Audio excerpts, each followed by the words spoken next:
Hi students, today we're going to go over a really basic and quick guide on how to properly cite direct quotes. And the reason we're going to be doing this is because for your summative after reading the Cask of Amontillado, this is going to be a requirement, so we want to make sure that you understand how to do it. And you can always go back and view this recording again. So I'm going to start off by reading you the directions, and then we're going to go through some examples.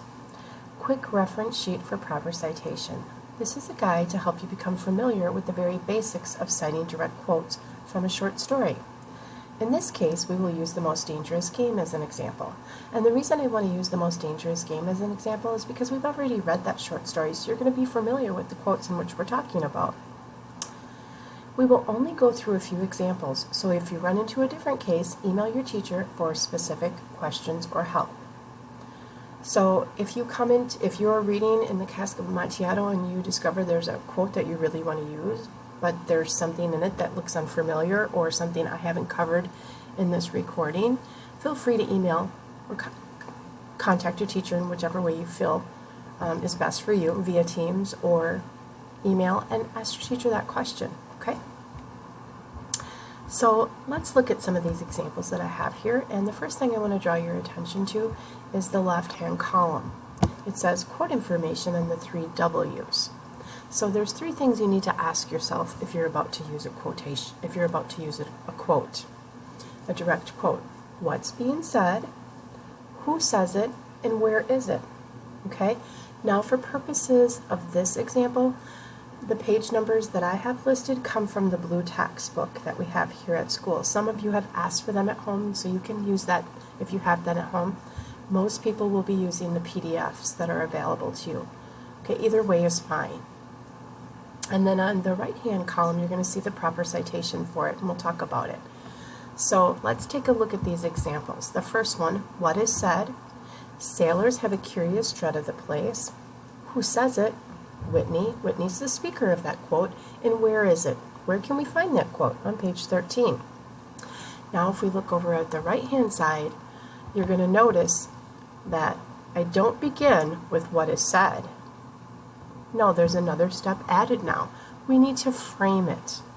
And when I say we need to frame it, that means we need to give the reader or the audience member some context about the quote before we just put it in a paper or put it in your project. And so one very easy way to give some context would be to let the reader know who's saying this quote. It's important for them to know who's saying the quote. Okay, but we need to frame it in a certain way. So here I'm going to say, or here I've said, Whitney tells Rainsford. And then you'll see a comma, and that's because it's not a complete sentence. Okay, after that you're going to notice the quotation mark here. And then I have the quote, the direct quote, word for word. When I say direct quote, that means it's word for word from the text. Sailors have a curious dread of the place. After that quote, you'll notice I have the quotation mark here again. Now there's a difference. On the left-hand column, I have a period. Over here, I don't have a period. And the reason I don't have a period is because now we're actually taking that quote and we're using it in a paper or a project. In your case, it'll be your one-pager project. So it's not finished. This sentence is still not complete because I have to let the readers know more information. And I have to include a parenthetical citation in order to do that. Okay, so that's where the parenthesis comes in. And now I have to give credit to the author. I'm not the author of this quote, Richard Connell is. So we have his last name, Connell. Notice there's nothing in between Connell and the page number that we have listed over here. This page number is carried over here as well.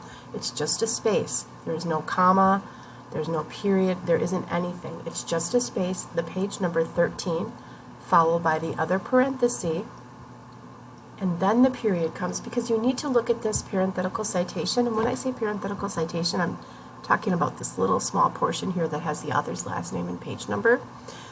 You need to have that is included in your sentence, and so that period goes at the very end. So you need to look at that parenthetical citation as part of your sentence. Okay?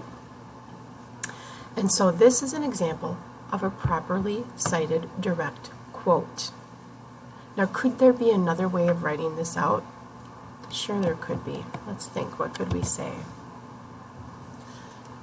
If we wanted to for our lead-in, we could use a full sentence. And if we have a full sentence lead-in or a full sentence frame, and that's just information letting the reader know what's going on before you have that quote, we wouldn't use a comma. We would use, for this case, we would use a colon. So we could say something like, I could type Whitney and Rainsford have a conversation about the place they are passing. Okay, that's a full sentence lead-in, and because it's a full sentence and right after that is coming a direct quote, we would use a colon here. And a colon is just the two dots. It looks like a period and another period on top of it. Okay? And then after that, I would start with my quotation. Sailors have a curious dread of the place. Followed by the quotation mark again. Now our parenthetical citation. Richard Connell's last name. Just the last name. Space. Page number, parenthesis again, and again this is part of the sentence, so the period comes at the end. This is another way that you could cite this. Either way works. Okay, up here on the top one we just have a frame. It's not a full sentence frame, so we use a comma. Down here, this is a full sentence frame or lead-in, so we use a colon. Let's move on to the next example and take a look at it. Again, we need to answer the three W's. What's being said, who says it, and where is it said? So what is being said? At daybreak, Rainsford, lying near the swamp, was awakened by a sound that made him know that he had new things to learn about fear. Okay? Who says it? Richard Connell says it. Well, this is part of our narration. It's not a character saying it. This is the narration, and the writer of the short story is Richard Connell. So we have to give him credit there.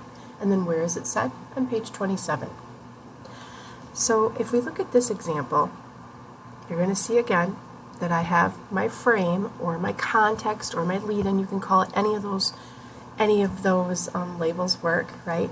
Bottom line is we're letting the reader know some information before we just plop that quote in there, okay? So here it says, in the story, the reader learns, comma, and then we have our quote, at daybreak, Rainsford, lying near the swamp, was awakened by a sound that made him know that he had new things to learn about. Followed by that quotation mark again, right, in the beginning here, the end here of the direct quote. Next, our sentence is not done yet, though. We need to give credit to the author. So we have our parenthetical citation, right, parenthesis, followed by the last name, a space, nothing in between, page number, another parenthesis, and here's our period, because that's the end of our sentence. If we wanted to, we could do this. We could say, instead of saying in the story the reader learns, we could give Richard Connell credit right away. And that would change the way the ending looks, and I'll show you how that would be. We could say, in this case, we could say Richard Connell writes, and it's not a full sentence, so we need a comma. At daybreak, Rainsford, lying near the swamp, was awakened by a sound that made him know he had new things to learn about fear. Whoops. And again, it's the end of my direct quote, so this is where the quotation marks go. This is where the quotation mark goes. Now I need my parenthetical citation. But because I gave Richard Connell credit in the very beginning, I don't need to include his last name. I should not. I don't want to repeat that. That would be redundant.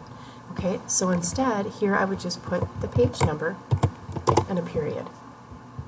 Okay, so either of those two options would work. Let's look at our last example. What is said? You see, I read all books on hunting published in English, French, and Russian. I have but one passion in my life, Mr. Rainsford, and it is the hunt. Who says it? General Zaroff. And where is it said? On page 18. So if you look at the right-hand column, we have, again, our context, our frame, our lead-in, whichever way you feel most comfortable thinking about that. General Zaroff says, right, we're giving credit to the speaker of this quote, followed by a comma because it's not a full sentence. You see, I read all books on hunting published in English, French, and Russian. I have but one passion in my life, Mr. Rainsford, and it is the hunt. After that direct quote, we have our quotation mark, followed by parenthetical citation, giving the author credit, parenthesis, author's last name, space, nothing in between, page number, parenthesis again, and period. Now, I'm going to show you another example here.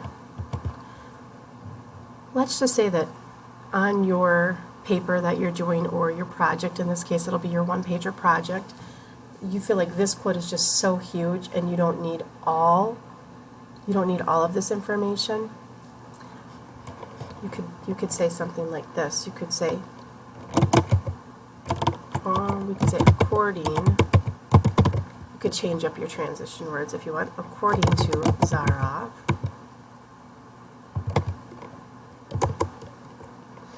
and then you could say, actually I don't like the way that it says according to Zaroff. Say, I'd rather say, so now you're seeing me just being fussy. Zaroff explains, whoops, there. Zaroff explains. You see, I read all books on hunting. Okay, now this is a long quote and I don't want to use it all. So here I'm going to use the ellipsis, right? 3 little dots. That tells the reader that yes, there is more information within this direct quote, but I don't necessarily, it's not so important that I need to put it here. Just letting the reader know that there is more, okay? So after my ellipsis, that means I can cut out part of that quote because I don't want to use everything in it, and I can move on to the part that's important to me. I have but one passion in my life, Mr. Rainsford, and it is the hunt. Okay, now I'm going to use my quotation mark here again. Now I have to give credit to the writer, which is Richard Connell, and the page number. And that's it. Now if I wanted to start out with my context or my frame or my full sentence lead-in, if it was a full sentence, I would use a colon. What could I say here if I want to use a full sentence lead-in? I have to think about this.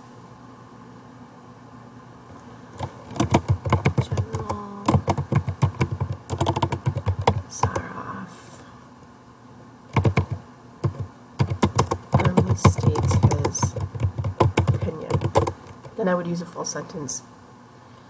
Or because it's a full sentence, I would use the colon here. You see, I read ellipsis here, and then, and it is the hunt. Quotation marks, then the parenthesis, author's last name, space, page number, parenthesis, period. Period at the end. Remember, the period comes at the end because that's part of the sentence. So there's various ways that you can cite direct quotes, and these are just some of them. Hopefully that gives you an idea of what is expected. You will have a blank sheet that looks like this that will help you when you're starting to find some quotes. So you'll have a blank sheet, and you will have another column on your blank sheet. In fact, let me see if I can find it for you. Yours is going to look something like this. Okay, and that's the next recording that I'm going to go through and talk with you about. Thank you.